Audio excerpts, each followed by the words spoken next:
बतला दो गुस्ताखे नबी को, गैरत मुस्लिम जिंदा है, दीन पर मर मिटने का जज्बा कल भी तो और आज भी है। शेरों के कबीलों के आगोश के पाले हैं, बातिल से नहीं डरते हम लोग जियाले हैं। गैरत को जगाता है पैगाम ओवैसी का, गैरत को जगाता है पैगाम ओवैसी का, दुश्मन का गुरूर अब हम तोड़ने वाले हैं।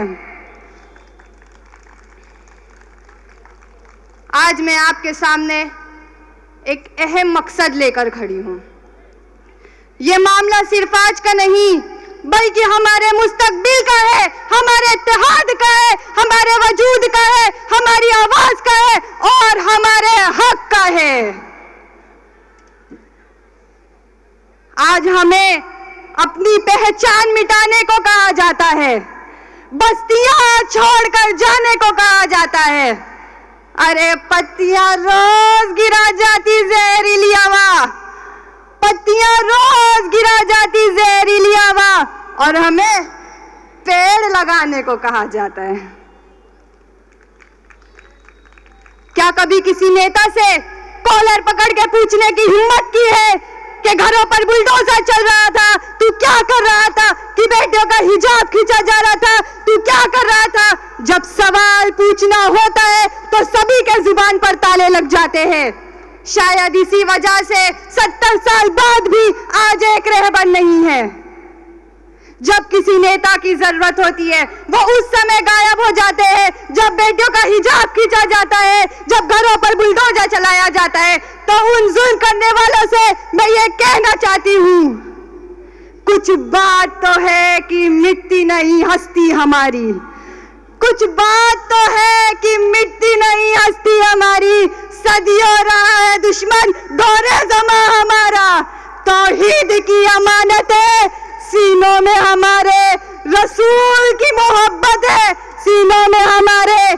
आसान नहीं मिटाना नामो निशान हमारा, लब्बैक या रसूल अल्लाह।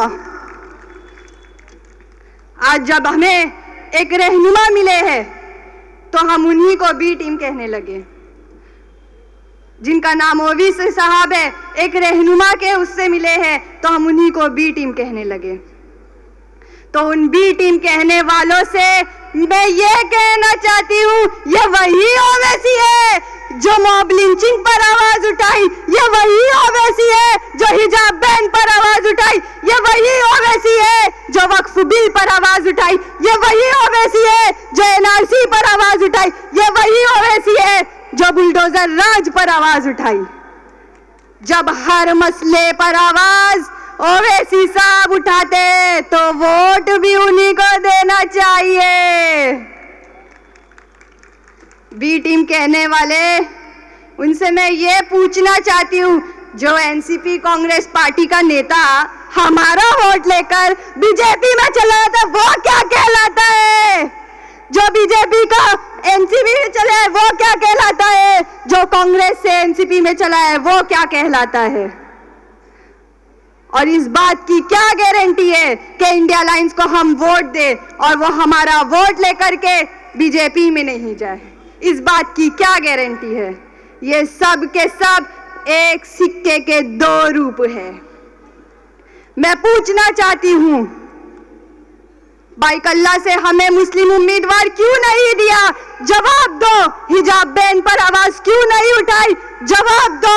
वक्फ बिल जब पार्लियामेंट में पेश हुआ तो वॉकआउट क्यों किया? जवाब दो। बुलडोजर राज पर आवाज क्यों नहीं उठाई? जवाब दो। बाबरी मस्जिद जब शहीद होने पर किसे फख्र महसूस हुआ? जवाब दो। हमारे रसूल के बारे में बकवास की जा रही थी, एफआईआर के बावजूद भी अरेस्ट क्यों नहीं किया गया? जवाब दो। बतला दो गुस्ताखे नबी को, गैरत मुस्लिम जिंदा है, दीन पर मर मिटने का जज्बा कल भी तो और आज भी है। मैं पूछना चाहती हूँ, कुछ प्यारे हैं जो लाडली बहन की स्कीमें चला रहे हैं, लाडली बहनों के नाम पर 1500 3000 देने की बात कर रहे हैं। वो कहाँ थे जब लाडली बहनों के हिजाब पर पाबंदियां लगाई जा रही थी? वो कहाँ थे जब लाडली बहनों के शोहर, वालिद, भाइयों की मॉब लिंचिंग की जा रही थी? वो कहाँ थे जब एनआरसी के टाइम लाडली बहनों के ऊपर लाठीचार्ज की जा रही थी? वो कहाँ थे? वो कहाँ थे जब लाडली बहन के अस्मत के साथ खिलवाड़ किया जाने वालों के स्वागत किया जा रहा था? वो कहाँ थे? कहाँ थे? कहाँ थे? आज जब हमें रहनुमा मिले हैं तो हम उन्हीं को बी टीम कह रहे हैं। जब हमारे बीच से कोई पार्लियामेंट असेंबली में नहीं जाएंगे तो हमारी आवाज के लिए, हमारे हक के लिए कौन कहेगा? अब वक्त आ गया है बदलाव का। हमें अपने बीच से हमारा रहनुमा चुनना होगा। बाइकल्ला से फैयाज अहमद साहब को हमें जिताकर पार्लियामेंट में हमारी नुमाइंदगी करने के लिए भेजना होगा। क्या बाइकल्ला की आवाम तैयार है? आवाज नहीं आ रही, जरा बुलंद आवाज से कहो, क्या बाइकल्ला की आवाम तैयार है? क्या बाइकल्ला की आवाम तैयार है? जब आंखों में हर मान लिया, मंजिल को अपना मान लिया, फिर मुश्किल क्या और आसान क्या, बस ठान लिया तो ठान लिया। मैं आपसे पूछना चाहती हूँ, ये कितनी उंगली है? आवाज नहीं आ रही, जरा जोर से कहो, ये कितनी उंगली है?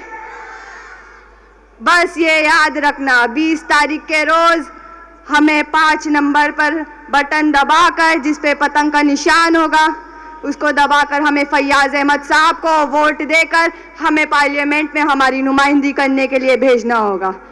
हम लड़ेंगे, लड़ेंगे, लड़ेंगे और जीतेंगे।